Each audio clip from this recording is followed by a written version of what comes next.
In today's video, we're doing another bioactive setup, and this time we're rehousing poecilotheria striata.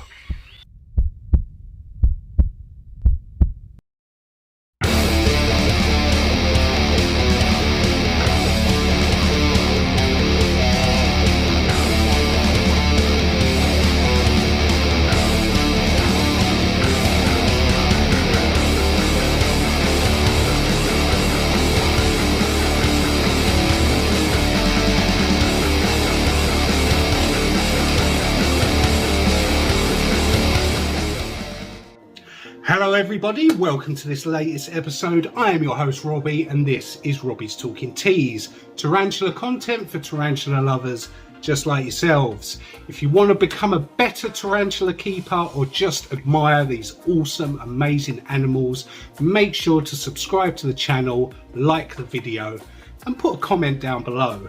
In today's video, I'm going to be rehousing my female poecilotheria striata into an awesome bioactive enclosure. Now all that's been said, let's rehouse that big girl.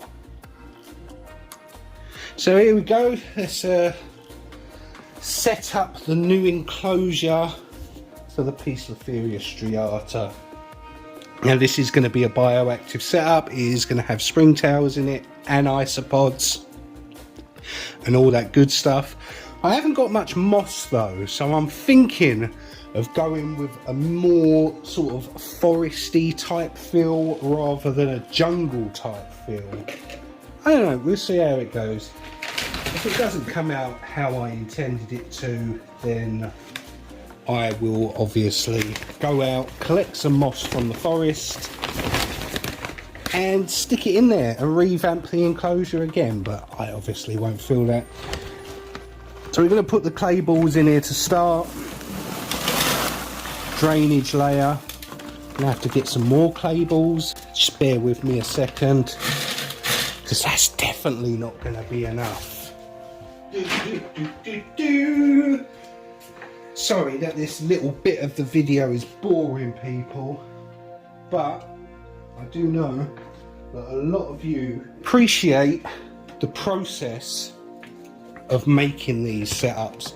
In last week's video I did just rush through it, but I thought I had a lot of questions from people saying, oh no, you should take time with it, you should show us what you're doing. So that's what I'm doing in this video. I'm trying this new Exoterra bio drain clay in this enclosure.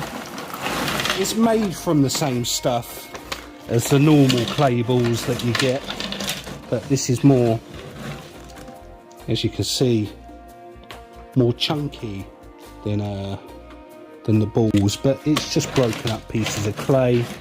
It works exactly the same way, so we'll make a very good drainage layer. So let's add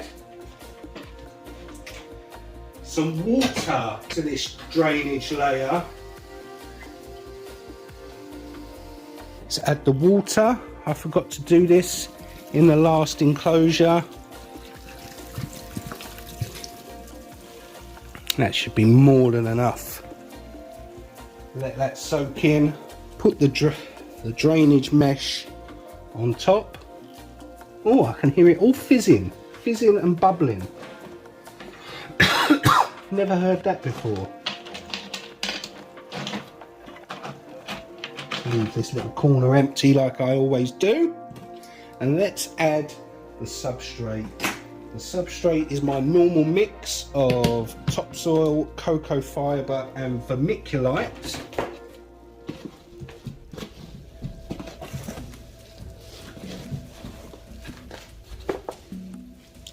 Just gonna dump this on top. Now I've found this is very good for the plants, a nice mix for the plants. And yes, there are going to be live plants in this enclosure, people, obviously being a bioactive setup.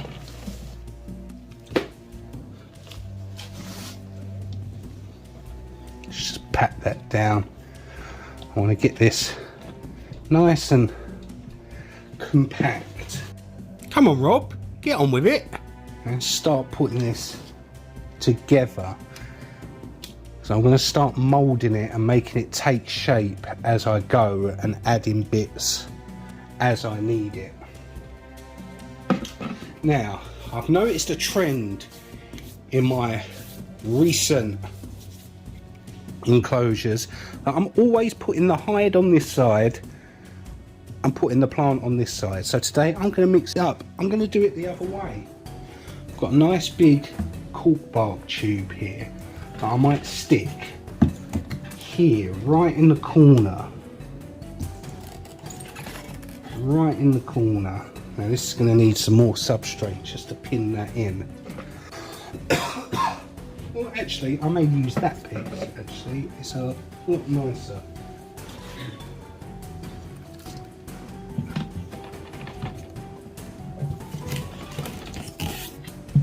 Yeah, that's better. I'm going to use that piece. I am going to pin it in with more substrate.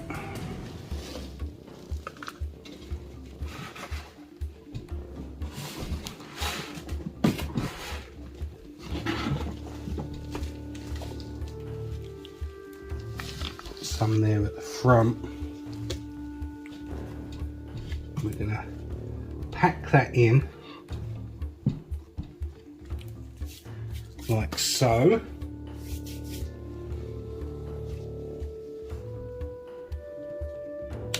Yeah, that's looking nice.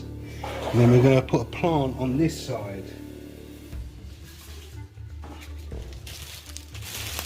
Now this plant in here, which I've got,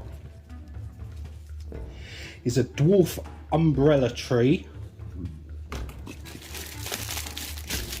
I have got a smaller one of these that is going to go into the enclosure. There it is there, the dwarf umbrella tree. I do like the look of these. And once they start to grow and the leaves get bigger, that's going to provide a lot of cover and a lot of hiding spots for the tarantula, so it feels more secure in the enclosure, because that's the most important thing. These enclosures may look nice once they're all done up, but the main reason for doing all this is just to make the spider feel more at home when it's in there, and more safe and more secure, because I found that the happier the spider is inside the enclosure, the more likely you are to see it. If it constantly feels like it has to hide away, then you're not going to see it out and about as much. It's just going to sit behind its cork bark, and that's where it will stay. Let's just dig this down a bit. Otherwise, this plant is going to be way too tall inside the enclosure. I've done a wrong in here, really. So let's get this nice and deep inside here.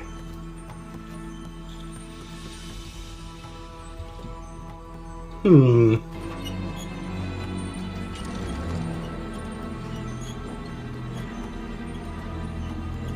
gonna need a bigger boat. It looks very empty. Looks very empty.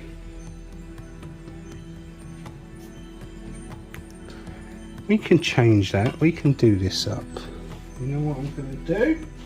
This is where I get silent. I really have to think about things. Yeah, that's what we're going to do. That's it, Rob. When in doubt, always add more substrate. That does the trick every time. Add more substrate. Here.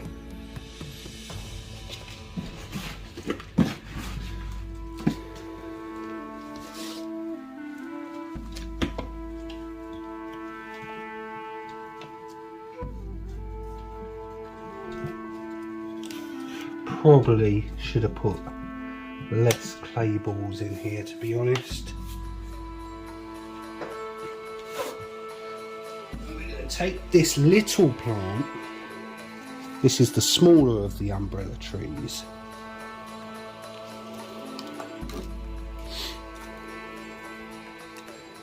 I pull it in, pack it down here at the front, and hopefully when these grow, this will grow and fill in sort of this gap, this space, hopefully.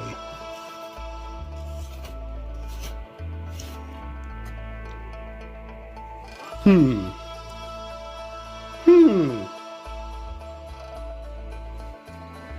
what we're going to do, we're going to break this off. Smaller. Going to place that there like that. There. That's better. That's starting to look more like a decent enclosure. Because then what I'm going to do is we're going to have a third plant in here. Do you remember this from the last enclosure? I've actually fallen in love with this star plant. I'm going to dig the little hole here,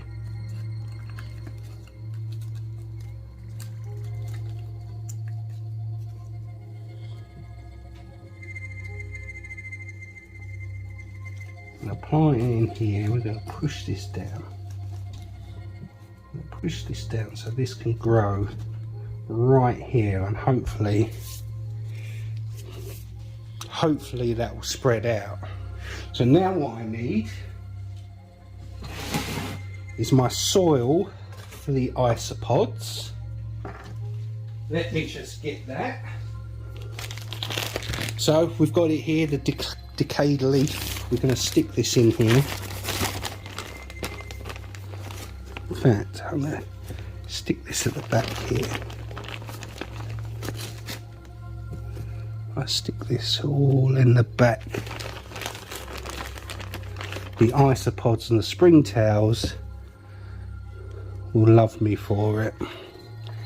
This gives them a space to, or a nice place to start breeding, and just a nice place to live. So we're going to stick that in there like that. In fact, we're going to put the isopods and the springtails in there now. So first we're going to stick the springtails in there. Yeah, as you can see, lots of lovely springtails. Just take a big clump like that and just throw them in. Just throw them in there like that. Yeah, this is looking good. And then for isopods, we are just using tropical grey isopods. There you go, you can see them there. Just going to dump these in like so.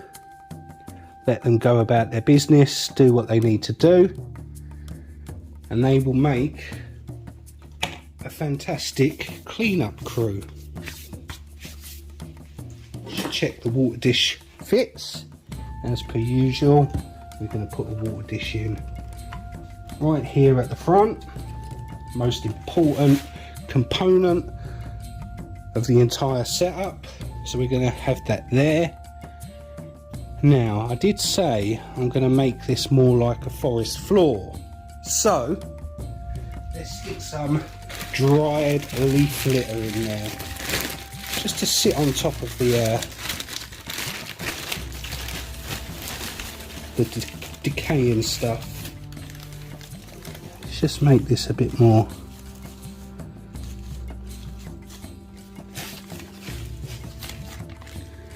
And it just adds a bit of texture to the enclosure.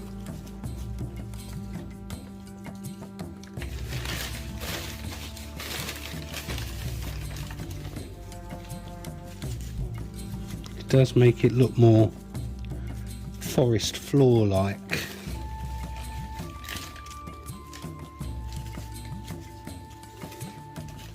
Yeah, that's starting to look better. I like that. Just take this out for a second.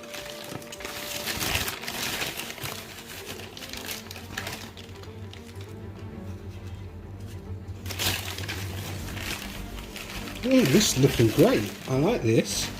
A lot different to what I've done in the past. Stick some in there.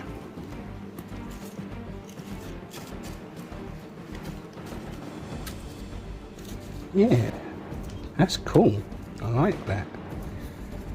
I like that a lot. And just stick the water dish there. That's it. That's going to be my enclosure, I think. So let's get the girl in question in there. So next thing on the agenda, seeing as we've got the new enclosure set up, is to get this girl out of her old enclosure. As you can see, it's an absolute mess. That's the problem with these enclosures that just have a top opening. You can't really get in there and clean them out as much as if the front opened and you could get in and do what you need to do. Just directly going in the top, you risk the tarantula running out of its hide, giving you a nip. So it's nearly impossible to do any maintenance when it comes to these larger species.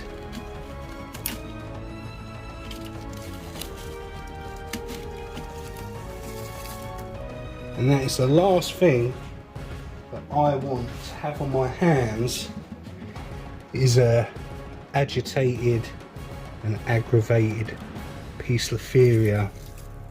As you know, I take great pride in showing these animals to be very calm and very composed and very easy to rehouse. And if I was to start now showing aggravated species, aggravated tarantulas, then that wouldn't look good on me. Now I can see the spider.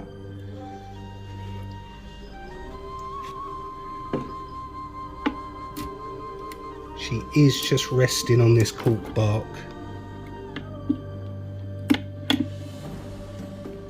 Looks to be in pre-molt. What I'm going to do, she's got very nice booty on her, very nice and thick, very nice and big, so that's probably why she's in pre-molt. And what I'm going to do is I'm just going to place this catch tube behind her and just make her back up into it. That's it. Go on. That's it. Good girl. All the way to the top. That's a good girl. Not freaking out. Not going crazy. That's exactly what we wanted. Let's move this out of the way and give you guys a better look.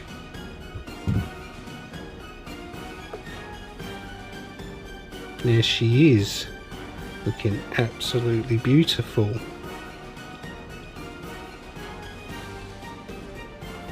So one thing I love about these catch tubes is how crystal clear they are. You can have a really good look at the spider while it's in there and check it over. But we'll get a better look at her when she goes into the new enclosure. So should we do that now? Yeah, let's do it. So here we go. Let's get her into her new enclosure. What I'm planning to do is just release her here at the front, just so you guys can get a good look at her if she decides to walk up the cork bark. If she doesn't, we'll get a better view of her somewhere else in the enclosure.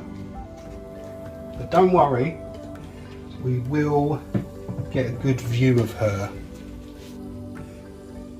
And the first thing we're going to do, before we do that, just make sure she's got a nice full water dish. I also want to take the time to remind you guys that when dealing with poecilotheria, be very, very careful. They are an old world species. They do have potent venom, and they're definitely not a spider to mess around with.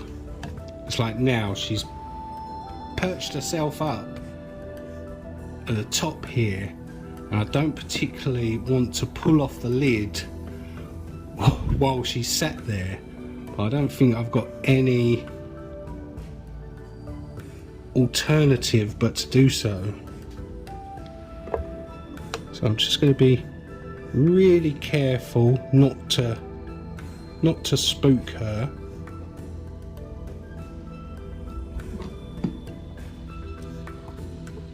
Just going to use that. We're going to pop that off, and she's now walking towards me, which is fine. It just means that we have to turn this round and try this again and hope that she doesn't come running down this way. So and she is sitting in there. So what I might do, I may just place this back on again, because if I take this top off here and she does come running back towards me again, at least the end is blocked off.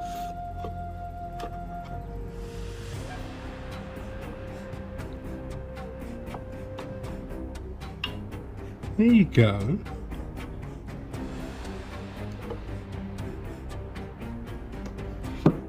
This is a lot better.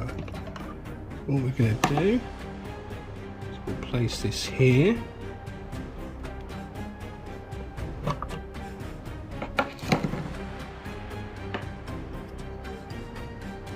And just give her a little boop on the booty.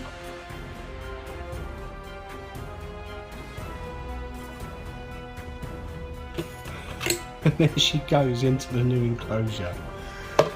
She didn't do what I wanted her to do, but hopefully we can get some better shots of her when she starts exploring. Here you go, you can just make out her toes and her legs.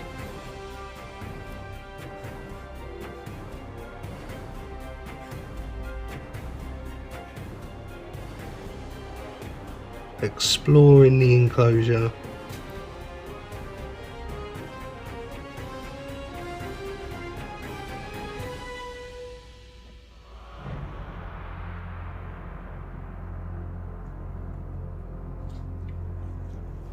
Such a gorgeous girl. Look at those colours on those legs.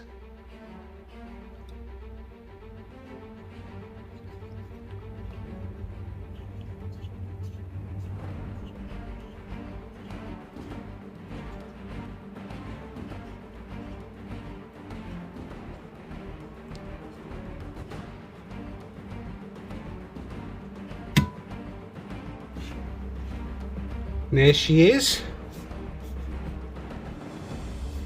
It's the first time she's encountered real plants or anything of that nature. So no doubt she's going to have a nice little explore. It's so good to get spiders into these bioactive enclosures and getting them that little bit closer back to nature where they deserve to be. I mean, don't get me wrong, I absolutely love the hobby. I love keeping these animals. It's just a shame that their natural environments are being ripped apart and destroyed daily. That these animals are struggling to stay alive in the wild. It's so sad. It's so beautiful.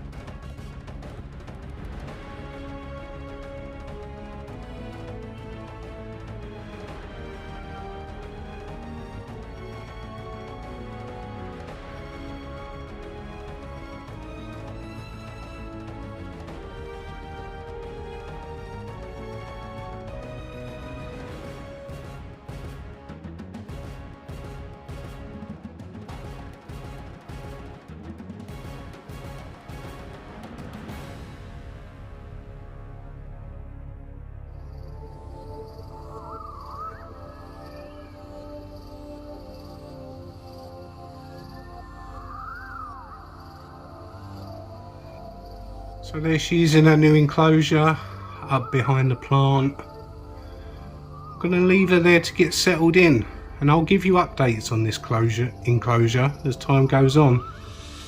I mean, it does look slightly empty for now, but hopefully once these plants start growing, it will fill out a bit.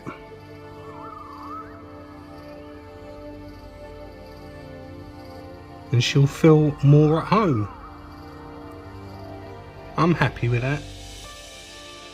So let's leave it there. There you go. I thought I'd give you the side-by-side view.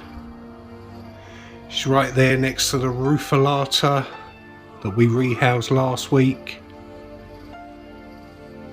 As you can see, she's in there exploring, nice and content and happy. That's exactly how we want our spiders. Stunning markings. Definitely going to change the mesh top on here. This has got all rusted and nasty, and even though it's not detrimental to the spider, it does look unsightly. So we'll definitely get a new top for that. But you enjoy your new enclosure, girl. We're going to leave you there. So there you have it, another really calm and awesome poecilotheria rehouse. I'm really enjoying putting all my poecilotheria into bioactive enclosures. If you didn't know, they're my favourite genus and deserve the absolute best. So hopefully you enjoyed the video and it's inspired you all at home to start doing bioactive enclosures. I mean, it's not a big deal if you don't, it's not essential, but if you can, it's definitely a lot of fun and worth doing. So I'm going to end the video here, but before I go, I want to remind you guys about the 2,000 subscriber giveaway we've got going on the channel. At 2,000 subscribers, I'll be giving one of you the chance to win a T. Celadonia. If that's not enough, I'm also throwing in a Ferrophosa apophysis. All you have to do to be entered is be subscribed to the channel, go over and watch my Grammostola rosea video and just write T. Celadonia in the comments. Once you've done all that, you'll be entered. That's all you have to do. I hope you're rushing to do it now, and good luck if you're taking part. That's all I have to say now. I'm going to end it here. Have a great day. Have a great week. I'll see you in the next video.